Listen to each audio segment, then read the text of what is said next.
Hello guys, வணக்கம். This is Anbuseelan. இன்னைக்கு நம்ம என்ன பார்க்க போகிறோம் அப்படின்னா, இது இன்ட்ராடே ட்ரேடிங்க்கான ஒரு பெஸ்ட்டான ஸ்ட்ராட்டஜி தான் இந்த வீடியோவில் என்டையராக பார்க்க போகிறோம். பிகினராக இருக்கிறீங்க அப்படின்னா ஸ்கிப் பண்ணாமல் எண்டு வரைக்கும் இந்த வீடியோவை பாருங்கள். ட்ரேடிங்கில் இப்போ நான் சொல்லக்கூடிய இந்த 3 விஷயம் ரொம்ப ரொம்ப ரொம்ப முக்கியமானது. இதில் ஃபர்ஸ்ட், நீங்கள் எந்த இண்டிகேட்டரை பயன்படுத்துகிறீங்க அப்படிங்கிறது தான். இப்போது ஒவ்வொரு இண்டிகேட்டருக்கு பின்னாடியும் சில பேக் எண்டில் சில விஷயங்கள் இருக்கும். அது என்ன அப்படிங்கிறத தெரிஞ்சுக்கணும். இப்போ நம்ம பார்க்க போகிறது பிவோட் பாயிண்ட்டை பற்றி தான். ஸோ இங்கே இண்டிகேட்டர் அப்படின்னு இருக்கும். இதில் நீங்கள் கிளிக் பண்ணிங்க அப்படின்னா இதில் பிவோட் பாயிண்ட் ஸ்டாண்டர்ட் அப்படின்னு வரும். சரிங்களா, இதை எடுத்துக்கோங்க. ஸோ நம்ம இந்த இண்டிகேட்டர் தான் பார்க்க போகிறோம். அதுக்கு முன்னாடி இதனுடைய செட்டிங்ஸ் என்ன அப்படிங்கிறத தெரிஞ்சுப்போம். சரிங்களா, ஸோ நேராக இங்கே வந்துட்டு செட்டிங்ஸ், இது பக்கத்தில் வந்தீங்க அப்படின்னா பிவோட் பாயிண்ட் ட்ரெடிஷ்னல் ஆட்டோ அப்படின்னு இருக்கும். ஸோ இதை நீங்கள் கிளிக் பண்ணுங்கள். இதை கிளிக் பண்ணிங்கன்னா ஸ்டைல் அப்படின்னு இருக்கா, இந்த இடத்துக்கு வந்துடுங்க. இதில் பிவோட் பாயிண்ட் லைன் அப்படின்னு ஒரு லைன் இருக்குது. இந்த லைன் தான் ரொம்ப முக்கியமானது. ஸோ இதை ஒரு ஸ்பெசிஃபிக்கான உங்களுக்கு பிடிச்ச ஒரு கலர் அப்படிங்கிறத கொடுத்துக்கோங்க. நான் இங்கே பார்த்தீங்க அப்படின்னா ஒரு ப்ளூ கலர் அப்படி கொடுத்துட்றேன். அப்புறம் இங்கே கவனிச்சிங்க அப்படின்னா இதில் சப்போர்ட் 1, ரெசிஸ்டன்ட் 1, எஸ் அப்படின்னா சப்போர்ட், ஆர் அப்படின்னா ரெசிஸ்டன்ட். சரிங்களா, இதில் 4, 5 வேண்டாம். சரிங்களா, நமக்கு 1, 2, 3 தெரிஞ்சால் போதும். இதுக்குமே உங்களுக்கு என்ன கலர், நீங்கள் இதுக்கு ஒரே கலர் தான், சப்போர்ட்னாலும் ரெசிஸ்டன்ட்னாலும் ஒரே கலர் தான் கொடுக்க முடியும். ஸோ தெரிகிறதுக்காக, விசிபிலிட்டிக்காக நான் என்ன பண்ணுறேன் அப்படின்னா க்ரீன் கலர் கொடுக்குறேன். சரிங்களா,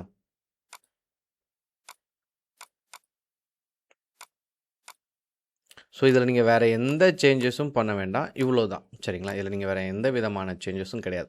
ஸ்டைலில் வந்துட்டு இதை மட்டும் கனெக்ட் பண்ணிக்கோங்க. டன் அப்படின்னு கொடுத்துருங்க. இப்போது இந்த இண்டிகேட்டர் ரொம்ப மீன்ஃபுல்லாக ஒரு சின்ன விஷயத்தை தான் சொல்லுது. சரிங்களா, என்ன அப்படின்னா இது சப்போர்ட் அண்ட் ரெசிஸ்டண்ட்டை பேஸ் பண்ணி தான் இந்த ட்ரேடே. சரிங்களா, இதில் இது பிவோட் பாயிண்ட் லைன், இங்கே பி அப்படின்னு இருக்குல்ல, இதுதான் இந்த இண்டிகேட்டரோட லைன். இதுக்கு மேலே இருந்துச்சுன்னா மார்க்கெட் அப் ட்ரெண்ட் ஆகும். இந்த லைனுக்கு கீழே இருந்துச்சு அப்படின்னா மார்க்கெட் வந்து டவுன் ட்ரெண்ட் அப்படிங்கிறது ரியாக்ட் ஆகும். சரிங்களா, இதை தான் நம்ம புரிஞ்சுக்கணும். இப்போது இதில் முக்கியமாக R1, R2, R3 அப்படின்னு இருக்குது. அதாவது இந்த லைனை கட் பண்ணிச்சு அப்படின்னா அடுத்து ரெசிஸ்டன்ட் 2க்கு போகும், அப்புறம் ரெசிஸ்டன்ட் 3 போகும். அதே மாதிரி சப்போர்ட் 1, சப்போர்ட் 2, சப்போர்ட் 3 அப்படிங்கிறது தெரியும். இந்த இண்டிகேட்டர் எதை பேஸ் பண்ணி ட்ராவல் ஆகுது? மொத்தம் 3 பாயிண்ட் இருக்குது. இப்போ நான் எக்ஸ்பிளைன் பண்ணுறது ஃபுல்லாகவே ஃபர்ஸ்ட் பாயிண்ட் தான். சரிங்களா, இப்போது ஒரு ரெட் கலர் கேண்டில் இருக்குது அப்படின்னா இதனுடைய லோ, ஹை, க்ளோசிங் ப்ரைஸ். சரிங்களா, க்ரீனாக இருந்துச்சு அப்படின்னா க்ளோசிங் ப்ரைஸ் வந்து மேலே இருக்கும். ரெட்டாக இருந்துச்சு அப்படின்னா க்ளோசிங் ப்ரைஸ் வந்து கீழே இருக்கும். சரிங்களா, இந்த 3ஐயும் டிவைடட் பை 3 போட்டு இதை மெஷர் பண்ணி உங்களுக்கு கொடுக்குறது தான் இந்த பிவோட் பாயிண்டோட இண்டிகேட்டரோட மெயினான பர்பஸ். சரிங்களா, இப்போ உங்களுக்கு பேசிக்கான விஷயம் தெரிஞ்சிருக்கும். சரிங்களா, அப்போது இங்கே ஒரு லெவலில் கட் பண்ணிச்சு அப்படின்னா நீங்கள் என்ட்ரி கொடுத்துட்டு போகலாம். ஆனால் இதில் செகண்ட் பாயிண்ட் ரொம்ப முக்கியமானது. எப்போதுமே நான் சொல்லுவேன், இப்போ இண்டிகேட்டர் உங்களுக்கு தெரிஞ்சிருச்சுல்ல, அதாவது இந்த லைனை கட் பண்ணிச்சு அப்படின்னா நீங்கள் என்ட்ரி கொடுப்பீங்க. இந்த ப்ளூ கலர் லைனுக்கு கீழே வந்துச்சுன்னா மார்க்கெட் டவுன் ட்ரெண்ட் ஆகிடுச்சு, நீங்கள் செல்லுக்காக ட்ரேட் எக்ஸிக்யூட் பண்ணலாம். சரிங்களா, ஸோ இதுதான். இப்போ இந்த இடத்துல பார்த்தீங்க அப்படின்னா இந்த லைனுக்கு கீழே தொட்டுட்டு கீழே வந்துருச்சா, இப்படி கீழே வந்தாலே மார்க்கெட் என்ன அப்படின்னா செல் சிக்னல், அதாவது செல்லிங் ப்ரெஷர் இருக்குது அப்படிங்கிறது அர்த்தம். இந்த லைனுக்கு மேலே இருந்துச்சு அப்படின்னா மார்க்கெட் அப் ட்ரெண்ட் மேலே காட்டியிருக்கு பாருங்கள் ப்ரீவியஸாக. ஸோ என்ன இருக்குது, அகெயின் மேலே ட்ராவல் ஆகிருக்கா. ஸோ இதை தான் இதை மீன் பண்ணி சொல்லும். ஆனால் எப்போதுமே அப்படியே பிளைண்டாக இப்படி அப்ளை பண்ணாமல், சரிங்களா, செகண்டில் உங்களுக்கு ஸ்டாப் லாஸ், டார்கெட் அது எல்லாமே தெரியணும். ஃபர்ஸ்ட் பேசிக்காக நீங்கள் ஒரு ட்ரெண்ட் லைன் வரீங்க.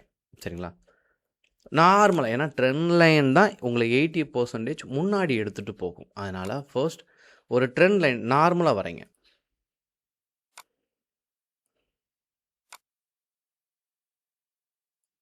ஸோ ட்ரா பண்ணியாச்சு. சரிங்களா, இப்போது இதுக்குள்ளே ப்ரீவியஸாக வீடியோ பார்த்தீங்கன்னா இதை நான் ஏன் அப்படி ட்ரா பண்ணியிருக்கேன் அப்படிங்கிறது தெரியும். சரிங்களா, இப்போது இந்த இடத்துல ட்ரெண்ட் கட்டாக நம்ம என்ன நினைப்போம், என்ட்ரிக்கு போகலாம் அப்படின்னு நீங்கள் நினைப்பீங்களா? அப்படி இமீடியட்டாக என்ட்ரிக்கு போகக்கூடாது.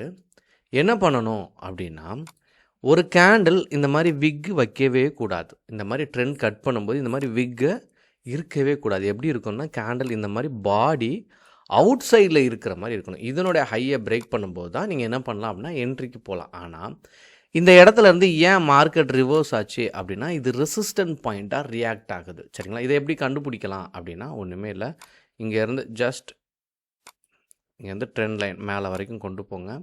இதை அப்படியே கீழே இழுத்தீங்க அப்படின்னா இந்த இடத்துல மீட் ஆகுதா? இப்போது இந்த லைன் எல்லாமே இங்கே மீட் ஆகுதா? சரிங்களா? இப்போ நீங்கள் பார்த்தீங்கன்னா உங்களுக்கு இந்த லைன் தெரியும் கிளியராக. இங்கே ஒரு கரெக்ஷன் இருக்கா? இந்த கரெக்ஷனை கம்ப்ளீட் பண்ணால் தான் மார்க்கெட் என்ன ஆகும் அப்படின்னா மேலே மூவ் ஆகும். சரிங்களா?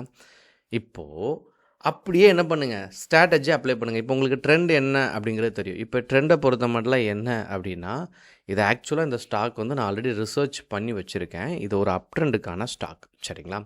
இப்போது இந்த ஸ்டாக்கில் என்ட்ரி நம்ம எங்கே போகலாம் அப்படின்னு எடுத்தீங்க அப்படின்னா, இந்த இடத்துல இருந்து அப்படி கீழே 2 மிட் பாயிண்ட் இருக்கும். இது ரெசிஸ்டண்ட்டாக ரியாக்ட் ஆகிருக்கா, இது சப்போர்ட். இங்கே தான் உங்களுக்கு லைன் வரணும். ஆனால் இப்படி வரைகிறதுக்கு பதிலாக இது கொஞ்சம் குழப்பம். கொஞ்சம் கவனிச்சிட்டிங்க அப்படின்னா புரிதல் நல்லாவே இருக்கும். சரிங்களா? இப்போது மேலே நம்ம ட்ரெண்ட் லைன் வரைவோம்ல, மேலே ரெசிஸ்டன்ட் லைன் வரைவோம். அப்போ கீழே நம்ம என்ன பண்ணணும் அப்படின்னா சப்போர்ட் லைன் வரையணும். சரிங்களா? இப்போ சப்போர்ட் லைன் எப்படி வரையலாம் அப்படின்னா, இங்கே இருந்து இதில் இருக்கிறதுலே லோ எங்கன்னு பாருங்கள். ஸோ இந்த இடத்த மார்க் பண்ணுங்கள். அப்படியே ஸ்க்ரோல் பண்ணி மேலே எடுத்துருங்க. ஓகேங்களா? இப்போ என்ன தெரியுது அப்படின்னா, மார்க்கெட் வந்து கரெக்டாக ரியாக்ட் ஆகும். சரிங்களா? ஸோ மார்க்கெட் இங்கே வந்து இதை தொட்டுருச்சா, இந்த இடத்துல வந்துட்டு நிறையவே நினைப்பாங்க, ஏன் இவ்வளோ நாள் ஆகுது அப்படின்னா, இது வந்து ஒரு டவுன் ட்ரெண்ட் ஃபார்மேஷன் கிடச்சிருச்சு. இனி மார்க்கெட் எங்கே போகும் அப்படின்னா, இந்த லெவல், அதாவது வரக்கூடிய நாட்களில் இந்த பர்டிகுலர் ஸ்டாக்கே 3550க்கு மேலே. ஏன்னா இந்த ரேஞ்ச் அப்படின்னா இமிடியேட்டாக என்ட்ரி கொடுக்கக்கூடாது. சரிங்களா? கொஞ்சம் தள்ளி ஒரு கேண்டில் மேலே வரணும். அதுக்காக தான் ஒரு 30 பாயிண்ட் மேலே வைக்கிறேன். ஸ்டாக்கோட வேல்யூவே 3000க்கு மேலே இருக்குது. ஓகேங்களா? அப்போ இதில் இருந்து ஒரு கேண்டில் ஃபார்ம் ஆகும். சரிங்களா? இந்த கேண்டிலோட நம்ம என்ன பண்ணோம் அப்படின்னா, அதனுடைய ஹை, இதனுடைய பாடி வரும். சரிங்களா? இந்த மாதிரி அதனுடைய பாடி வந்து இந்த மாதிரி வெளியில் வச்சு விக் இருக்கணும். இதில் விக் இருந்து பாடி இன்சைடு இருந்துச்சு அப்படின்னா ட்ரேட்குள்ளே என்ட்ரி கொடுக்கக்கூடாது. அந்த பிரேக் அவுட் ஃபேக் பிரேக் அவுட்டாக இருக்குது. இந்த மாதிரி பாடி வெளியில் வந்து விக்கோட ஹையை பிரேக் பண்ணுற மாதிரி இருக்கணும். இப்போது நம்ம லெவல் மார்க் பண்ணிட்டோமா? இப்போ என்ன ஆயிடுச்சு, இங்கேருந்து மார்க்கெட் என்ன ஆகணும், ட்ரெண்ட் மேலே அது அந்த லைன் வரைக்கும் ரீச் ஆகணும் அப்படிங்கிறது தான் டிசைடு. இதுதான் வந்து உங்களுக்கு ட்ரெண்ட் லைன் எல்லாமே ஷோ பண்ணும். இப்போ அந்த லெவல் வரைக்கும் அது ட்ராவல் ஆகணுமா?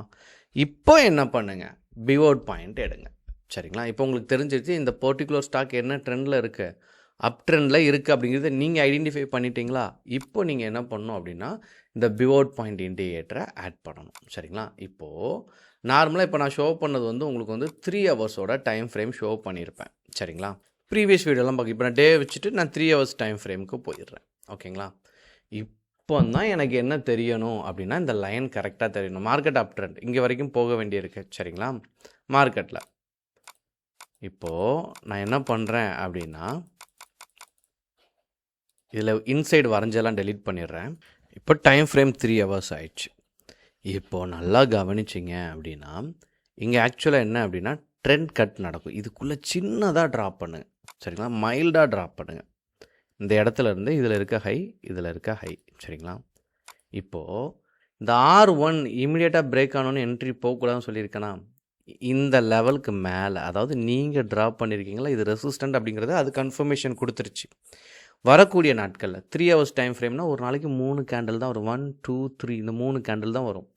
எப்போதுமே ஃபஸ்ட்டு 3 ஹவர்ஸ் ஹையையோ லோவையோ பிரேக் பண்ணாலே உங்களுக்கு மெஜாரிட்டி என்ன இருக்கும்னா சின்னதாக ஒரு பாயிண்ட் கிடைக்கும். இப்போ நான் பாருங்களேன், இந்த இடம் வந்துட்டு ரொம்ப மொமெண்டமே இல்லை. உங்களுக்கு இப்போ பார்த்தாலே தெரியும் இந்த இடத்துல மொமெண்டமே இல்லை.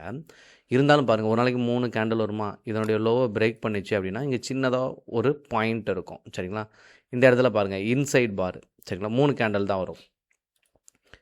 ஸோ இந்த சைட் பாருங்கள், இந்த கேண்டில் பிரேக் பண்ணும்போது இங்கே என்ன ஆகுது அப்படின்னா சின்னதாக ஒரு ஸ்கேல்பிங்க்கு இடம் போகும். இது நார்மலாக இந்த மாதிரி ஃப்ளாட்டாக இருந்தாலே சின்ன சின்னதாக ஸ்கேல்பிங்க்கு போகலாம்.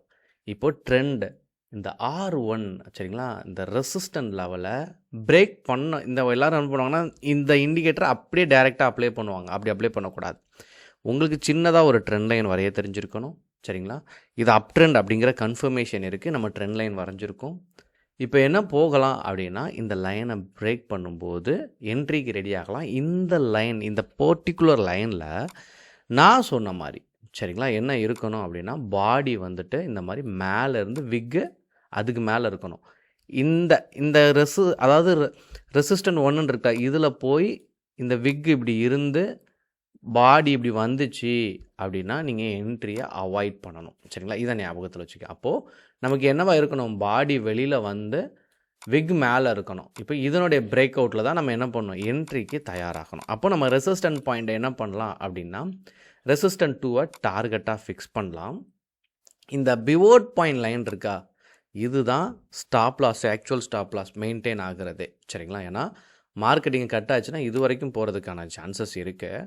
பட் நீங்கள் இமீடியட்டாக அதில் சொல்கிற ரெசிஸ்டன்ட் அடுத்த லெவலில் நீங்கள் எடுக்கிறது வந்து நல்ல கன்ஃபர்மேஷன். தேர்ட் ஃபைனல் பாயிண்ட்டுக்கு போயிடும். இங்கே தான் உங்களுக்கு ஸ்டாப் லாஸ் அப்படிங்கிறது மெயின்டைன் ஆகும் நான் சொல்லியிருந்தேன்ல. இப்போது ஸ்டாப் லாஸ் அப்படிங்கிறது இந்த லைனில் ப்ராப்பராகவே கொடுத்துருங்க. சரிங்களா? ஏன்னா இதுதான் கரெக்டான லைன். இதுக்கு கீழே போயிடுச்சு அப்படின்னா மார்க்கெட் வந்து டவுன் ட்ரெண்ட் ஸ்டார்ட் ஆயிரும். சரிங்களா? அப்போது ஒரு இண்டிகேட்டர் யூஸ் பண்ணுறதுக்கு 3 விஷயம் தான். ஃபர்ஸ்ட், அதுக்குள்ளே இருக்க டெக்னிக்கலான விஷயம் என்ன அப்படிங்கிறத நீங்கள் தெரிஞ்சுக்கணும். இது சப்போர்ட் அண்ட் ரெசிஸ்டண்ட்டை பேஸ் பண்ண ஒரு இண்டிகேட்டர் தான். இது டிரைவ் பண்ணி ப்ரீவியஸ் டேவோட கேண்டலை மெஷர் பண்ணி தான் உங்களுக்கு சொல்லும். சரிங்களா? ஓப்பன், ஹை, லோ, அதாவது low, high, closing price divided by 3 இதை பேஸ் பண்ணி தான் இது உங்களுக்கு சொல்லும். சரிங்களா? செகண்ட் பாயிண்ட், உங்களுக்கு என்ன தெரிஞ்சிருக்கணும் அப்படின்னா, பர்சனலாக ஒரு ப்ராப்பரான ட்ரெண்ட் லைன் மைல்டாக வரைய தெரிஞ்சிருக்கணும். சரிங்களா? தேர்டு, நீங்கள் ஸ்டாப் லாஸ் இந்த மாதிரியான விஷயத்துக்கு இண்டிகேட்டர் ஒரு பெஸ்ட்டான விஷயம். ஏன்னா அது டக்குன்னு உங்களுக்கு கரெக்டான இடத்த ஷோ பண்ணும். ஃபாஸ்ட்டாக ட்ரேட் பண்ணும்போது நீங்கள் வந்து இந்த இன்சைட் தான் பார்ப்பீங்க. ப்ரீவியஸாக என்ன நடந்திருக்கு அப்படிங்கிறத நம்ம பார்க்க முடியாது. ப்ரீவியஸாக ட்ரெண்ட் லைன் எந்த மாதிரியெல்லாம் இருக்குது அப்படிங்கிறத பார்க்க முடியாது. அது இதுவே டிரைவ் பண்ணி சொல்கிறதுனால எக்ஸிட்டுக்கு இது பர்ஃபெக்டாக இருக்கும். சரிங்களா? அதனால் ட்ரெண்ட் அப்படிங்கிறது உங்களுக்கு தெரிஞ்ச பிறகு உங்களுக்கும் சப்போர்ட் அண்ட் ரெசிஸ்டன்ட் எங்கே போகும்னு தெரிஞ்சு இந்த லெவலில் கட் பண்ணும்போது இன்னும் அக்யூரசி அப்படிங்கிறது இம்ப்ரூவ் ஆகும். இருப்பினும் உங்களுக்கு எப்போ என்ன டவுட் இருந்தாலும் கண்டிப்பாக அதை கமெண்ட் பண்ண மறந்துடாதீங்க. Okay guys, thank you so much for வாட்சிங் this video. Tata, bye, see you.